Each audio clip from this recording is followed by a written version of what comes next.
Dr. Kennedy, can we talk a little bit about your experience helping people with long COVID and what that's looked like? I want to first just define long COVID because it's a new term that's used in different ways. So the way we'll be talking about it tonight is people who don't have, say, like structural damage in their heart or their lungs from a COVID infection, but have sort of like a clear medical workup and then end up in the long COVID clinic and might see a doctor like you. What's your kind of perspective on long COVID?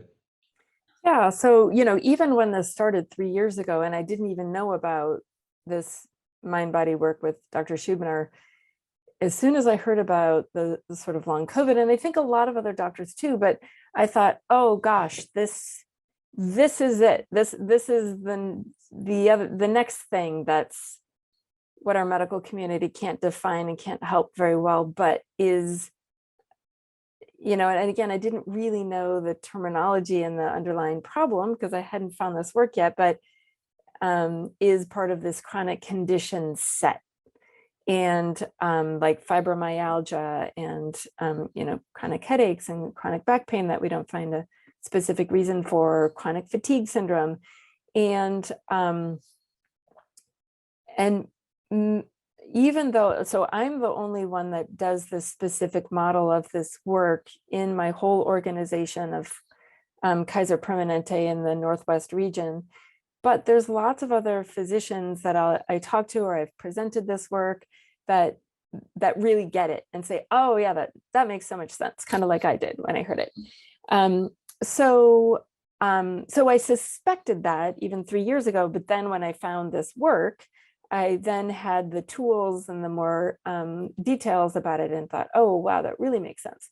And I know Dr. Schubiner has successfully treated patients with long COVID, and I have been working, like I'm the physician that sees patients with long COVID in our whole organization, and have been successfully working with people.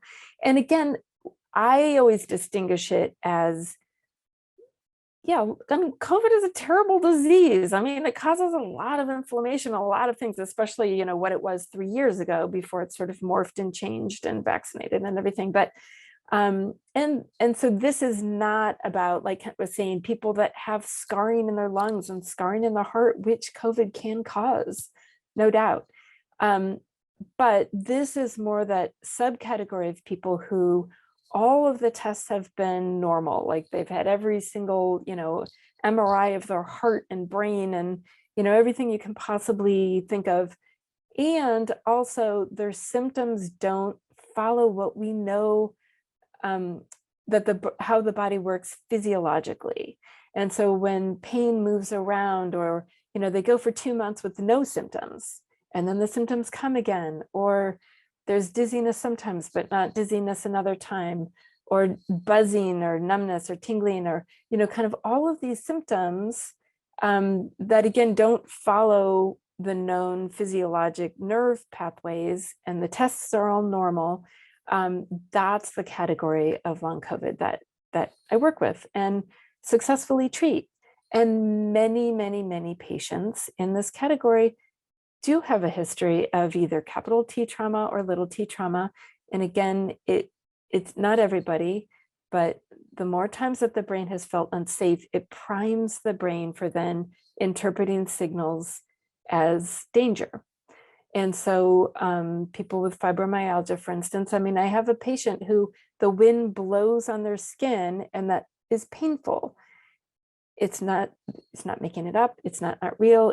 He is experiencing pain because his brain misinterprets that signal as danger, so then sends back down the pain signal. So again, with long COVID, I mean, it is a scary, scary time. We've never been in a pandemic before. The amount of just chronic stress of being in this world, I think, especially even like a year into it or 2 years, I think sometimes we've normalized that stress. And so I think there's this undercurrent of stress that sometimes we're not even really recognizing, but especially in that first year of, oh my gosh, what is this crazy illness and this plague that's just making people drop like flies? around our planet is so much danger.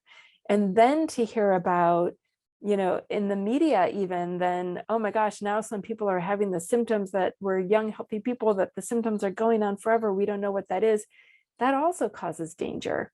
So, I mean, there's just so many components of danger in the brain.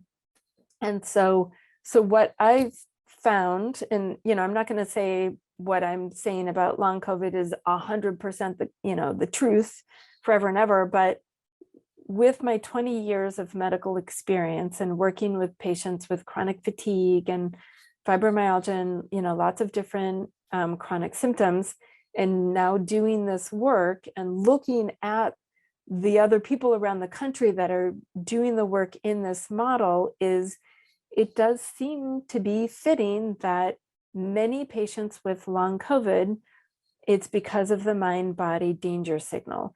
And I've successfully been treating people with long COVID who've getting better. In fact, I just saw a woman today who's in her late 30s, and she, I think, didn't even have a COVID test. She was sick like in March 2020, probably had COVID, had very, very bad upper respiratory symptoms, and it was terrible. She, and has a history of stressors. She had a terrible, terrible experience. She was at home, couldn't get into the hospital because no one could get in that point unless you were on death's door.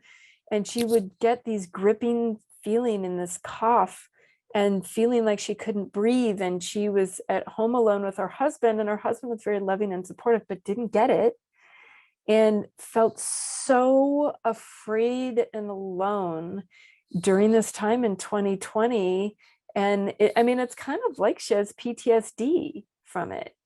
And really that's how her brain is responding. And so she has brain fog and fatigue. And strangely enough, the fatigue is a danger signal sent down from the brain, like pain, to get us in bed, take us out of the situation. But at any rate, and has had, chest pain and palpitations and ringing in her ears and fatigue and brain fog and I think tingling in her feet.